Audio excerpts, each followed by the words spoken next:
বেনারস, বারাণসী কিংবা কাশী দেশের প্রাচীনতম শহরগুলির মধ্যে অন্যতম।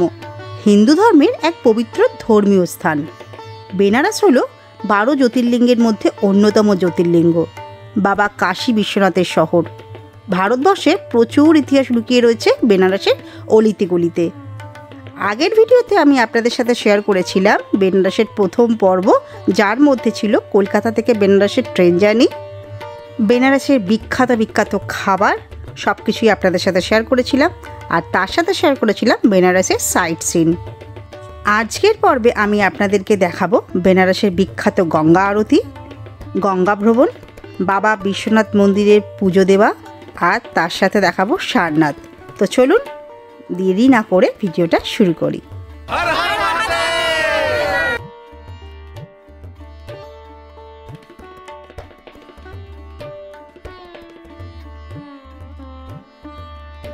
Good morning. চান টান করে ফ্রেশ হয়ে চলে এসেছি মন্দিরে পুজো দেওয়ার জন্য। আমরা 4 নম্বর গেট দিয়ে ঢুকবো। 4 নম্বর গেটটা দিয়ে ঢুকলে একদম মেন গেট। আর এখান থেকে আমরা ডালা নিচ্ছি। কী করছি, মন্দিরের ভেতর তো ক্যামেরা মোবাইল কিছু অ্যালাউ নেই, তাই যেটুকুনি পাচ্ছি তোমাদের সাথে শেয়ার করছি। পুজোর ডালা আমরা নিয়ে নিয়েছি হাতে। এই পুজোর ডালাটার দাম হচ্ছে 250 টাকা। এর থেকে বেশিও হয়, এর থেকে কমও হয়। তোমরা যেরকম চাইবে সেরকমই তোমরা পেয়ে যাবে। এরপর কিন্তু আমি আর ভিডিও করতে পারবো না, কারণ ভেতরে ঢুকছি, মন্দিরে কিন্তু কিছু অ্যালাউ নেই, না ক্যামেরা না মোবাইল। আমরা যে 250 টাকার ডালাটা নিয়ে নিয়েছিলাম, সেই ডালার মধ্যে ছিল একটা মালা, বেলপাতা, কুচো ফুল, বাবা বিশ্বনাথের একটা প্রসাদের বাক্স, আর ছিল মা অন্নপূর্ণার একটা প্রসাদের বাক্স, আর ছিল দুধ গঙ্গা জল। এই ডালা নিয়ে আমরা এবার মন্দিরে ঢুকবো। মন্দির থেকে ফিরে তারপর ব্রেকফাস্ট কমপ্লিট করে আমরা আবার রেডি হয়ে বেরিয়ে পড়লাম সারনাথ যাওয়ার উদ্দেশ্যে। কাশী বিশ্বনাথের মন্দির যেমন হিন্দুদের পরম তীর্থ, ঠিক তেমনই সারনাথ হলো বৌদ্ধদের পরম তীর্থ। গোধুলিয়া থেকে সারনাথের দূরত্ব হচ্ছে 14 কিলোমিটার মতন, আর আসতে সময় লাগে 40 মিনিট মতন। আমরা অটো করে এসছিলাম, আমাদের ভাড়া পড়েছিল 700 টাকা মতন। এই যে জায়গাটা দেখছেন, এই জায়গাটার নাম হচ্ছে থাই টেম্পল। ভেতরে ঢুকতেই আপনাদের কিন্তু অনেক গাইড এসে ছেঁকে ধরবে যে আসুন, আমি আপনাদের গাইড করে নিয়ে যাচ্ছি, আর এখানকার সব হিস্ট্রি আপনাদের সাথে শেয়ার করছি। তো কথা মতন আমরাও কিন্তু একটা গাইড নিয়ে নিয়েছিলাম। তো আপনারা নিজের মুখেই শুনে নিন গাইড কি বলছে। नमस्कार, मेरा नाम है विकास सिंह। मैं यहाँ सोसाइटी मेंबर हूँ, जो कि आपके बारे यहाँ के सबके बारे में मैं बता देना चाहता हूँ। आप लोग जिस जगह पे आए, इस जगह का नाम है सारनाथ। ठीक है, इस जगह को बौद्ध तीर्थ स्थल भी कहते हैं। बुद्ध भगवान के 4 प्रमुख स्थल थे, जो कि हम आपको उनके बारे में बताते हैं। पहला स्थल जहाँ पर उन्होंने जन्म लिया था नेपाल, लुम्बिनी 563 ईसा में। सेकेंड स्थल बौद्ध गया बिहार, जहाँ पे उन्होंने अपने ज्ञान की प्राप्ति की थी। थर्ड स्थल सारनाथ, जो कि बौद्ध गया पे जहाँ पे उन्होंने अपने ज्ञान की प्राप्ति करने के बाद सारनाथ में अपना पहला उद्देश्य दिया था, पीपल के पेड़ के नीचे। बुद्ध भगवान का पहला उद्देश्य कहाँ पे? सारनाथ में पीपल के पेड़ के नीचे दिया था। ठीक है, और चौथा उनका प्रमुख स्थल जहाँ पे उनका निधन हुआ था, कुशीनगर, गोरखपुर। आइए आपको हम बोधि ट्री के पास लेके चलते हैं, जहाँ पे बुद्ध भगवान ने अपना सारनाथ में पीपल के पेड़ के नीचे पहला उद्देश्य दिया। এইভাবেই আমাদের এই গাইড ভাই বিকাশ খুব সুন্দরভাবে চারিপাশটা আমাদের ঘোরাচ্ছিল, আর প্রত্যেকটা জায়গার ইতিহাস আমাদেরকে সুন্দরভাবে বুঝিয়ে দিচ্ছিল, আর আমরা খুব মজা নিয়ে সেগুলো শুনছিলাম আর দেখছিলাম। এই হচ্ছে বুদ্ধের মন্দির। এই মন্দিরের ভেতরে 9 ফুট উঁচু বুদ্ধের একটা মূর্তি রয়েছে, যেটা পুরো একটা পাথর দিয়েই তৈরি, মানে কোনো জোড়া পাথর এর মধ্যে নেই। চলো ভেতরে গিয়ে দেখো বুদ্ধের মূর্তিটা।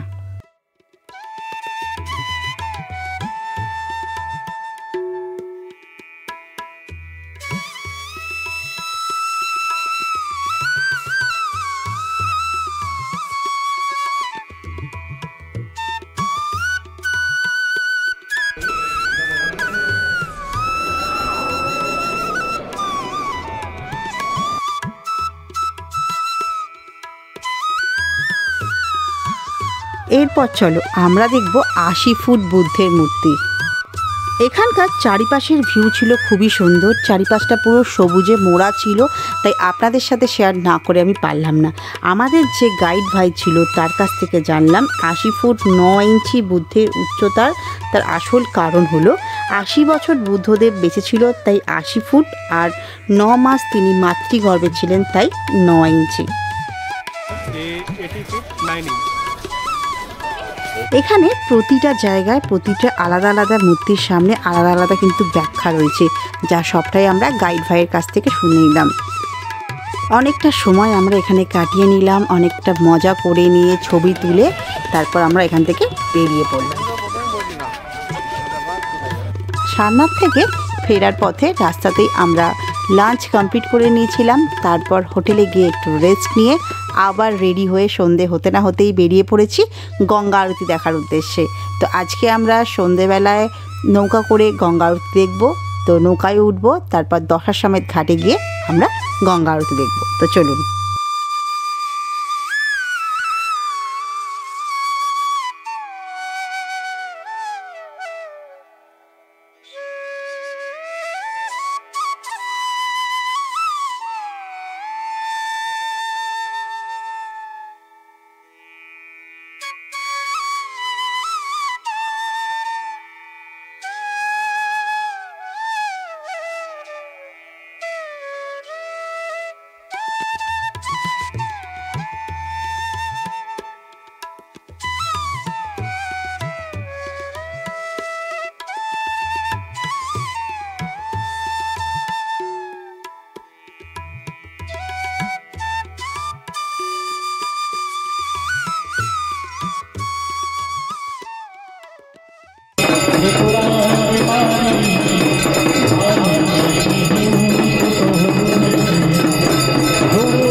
খুব সুন্দরভাবে আমরা গঙ্গা আরতি দেখলাম। তারপর ওখান থেকে বেরিয়ে রাতে একদম ডিনার কমপ্লিট করে চলে গেলাম রুমে।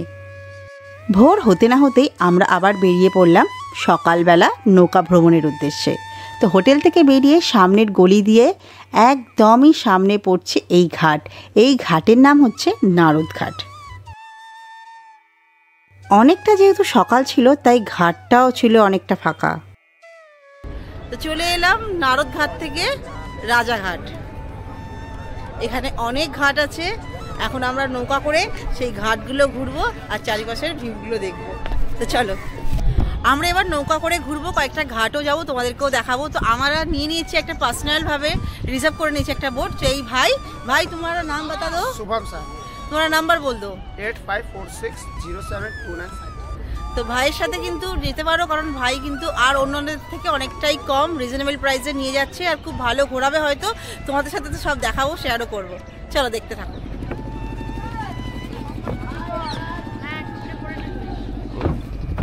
আমরা সবাই বোটে উঠে পড়েছি। কি রে সবার কেমন লাগছে? ভালো লাগছে।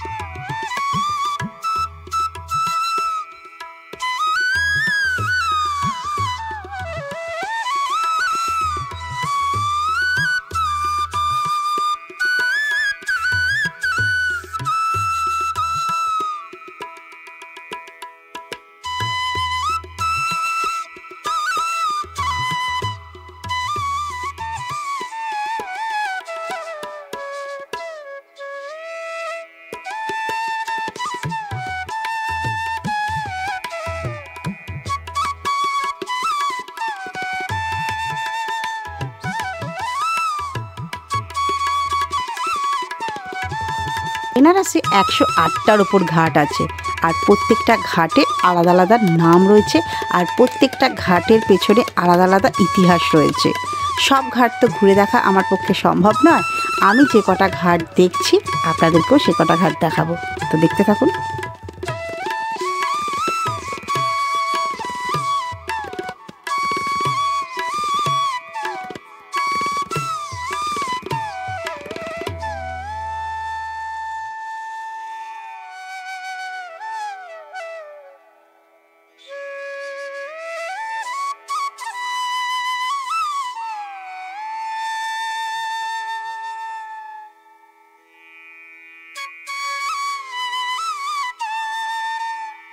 আমরা চলে এলাম এখন বন্দি পারকুটা ঘাটে। চলো এই ঘাটটা কেমন ছিল তোমাদের দেখিয়ে দিই।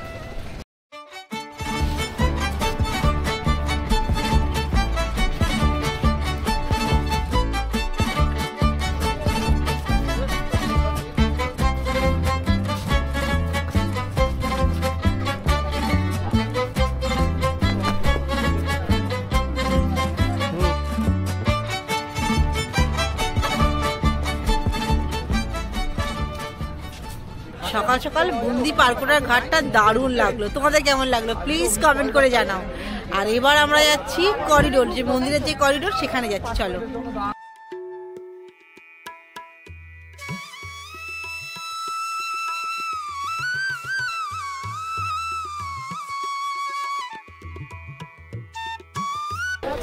এই হচ্ছে করিডোর, এখান থেকেও অনেকে মন্দিরে যায়, অনেকে মন্দিরে যাচ্ছে, কিন্তু আমরা যাব না, আমরা জাস্ট এখান থেকে ঘুরে চলে যাব।